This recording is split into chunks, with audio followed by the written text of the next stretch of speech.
Iran's leadership that was specifically their job was to figure out a way to assassinate President Trump.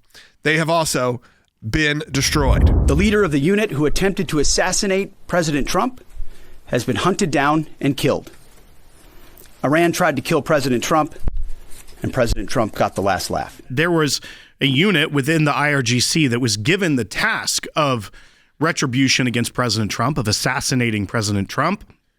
And that individual who led that unit is no longer on planet Earth.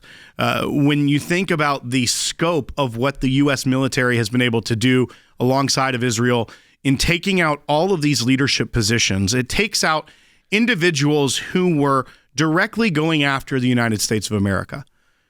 It is also showing the American people as they give these updates why this is a necessary thing.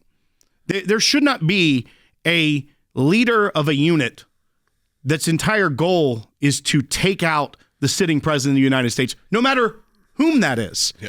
Even if it was Joe Biden, that should not be a thing that exists. When you even hear that team existed, you should understand who you're negotiating with when you're talking about they should be better at meetings. We should have more conversations.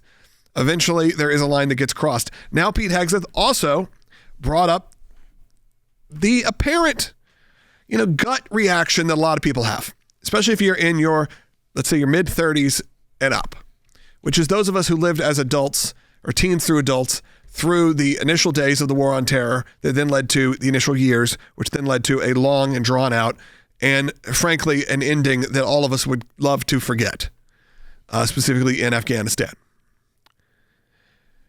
He knows, President Trump knows, that we are all having those feelings, that it's hard not to put yourself back in those shoes. We all remember the mission accomplished moment. President Bush flew in. I mean, we remember the theatrics. They go after President Trump's theatrics. Remember President Bush, who, again, I don't really have anything bad to say about, flew in a fighter jet, in a flight suit, got off a plane on an aircraft carrier with the giant mission accomplished banner behind him just months after the war had started. Of course, we know then it was a decades-long battle. The Trump administration seems very well aware. So I want you to hear from Pete Hegseth directly talking about this is not a mission accomplished moment. That's Bite 27. This is not a mission accomplished situation. This is simply a reality check. The combination of U.S. and Israeli intelligence and combat power will control Iran and will control it soon. Sure, Iran will still be able to shoot some missiles and still be able to launch one-way attack drones at civilian targets, and their proxies will attempt to attack our embassies, bases, and soft targets. They are terrorists, after all, and they need to target civilians because they can't fight toe-to-toe. But we will find them, and we will kill them.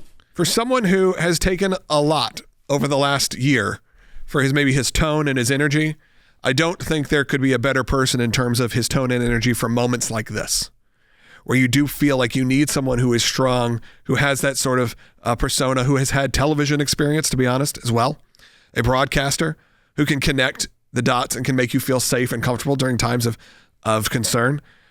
He may have not been the vocal point or the mouthpiece that made sense before this, just because of that.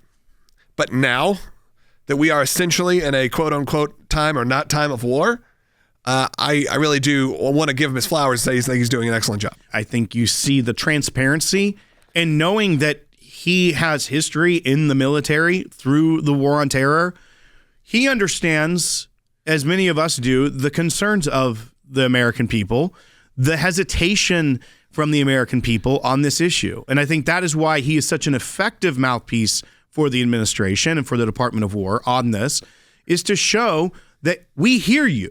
We understand your concern. Here's why this is going to be different. And I think also playing that control bite that the prior caller had asked about, I think it shows you it doesn't sound like this is a mission accomplished moment. It's going to be just like Iraq when we talk about control. He means operational control, not just of the skies, but also of the ground, meaning they are unable to inflict more damage than one-off missiles here and there. So I think it's important to hear from him. We sunk an Iranian ship with a submarine. First time that has happened since World War II. This doesn't seem like a boondoggle like Vietnam or any of the other adventuristic wars that we've gotten into. Very early. It is very early, but the mindset of the leadership seems to be clear about the strength and the mission. And we cannot predict the future. We don't know what the outcome is. But even that shift in the way that they are going about this, of not holding back, making sure to take out the Navy, the Air Force, having air superiority so that when they do fire a missile, they know where to go take out the launcher. It just seems like a completely different strategy than we've seen from American administrations for quite a long time.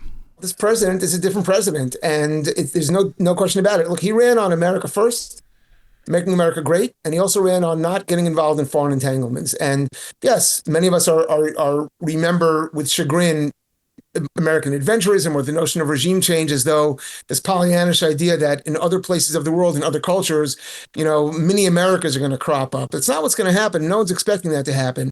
And there's a difference between America first and foreign entanglements. This is not a long-term entanglement. This is a stabilizing move. This is a move that, the trajectory of Iran's leadership and their capabilities and the interests of our worst enemies and their incursions into our hemisphere really made this necessary right now, let alone, as you were talking about before, the fact that they had people actively seeking ways to kill our president on an ongoing basis. And so bring this back, everyone is pointing to the fact that what was unleashed on October 7th by the attack on Israel by one of Iran's many, many proxies, one of their weaker but still horrific proxies, that doesn't mean that Israel's behind this, what's happening now. It means that what's always been the case, that America's interests have aligned with Israel's interests. And this is primarily America's interest here on a global scale. For America to be first domestically, it has to maintain its status abroad because there are too many enemies who want us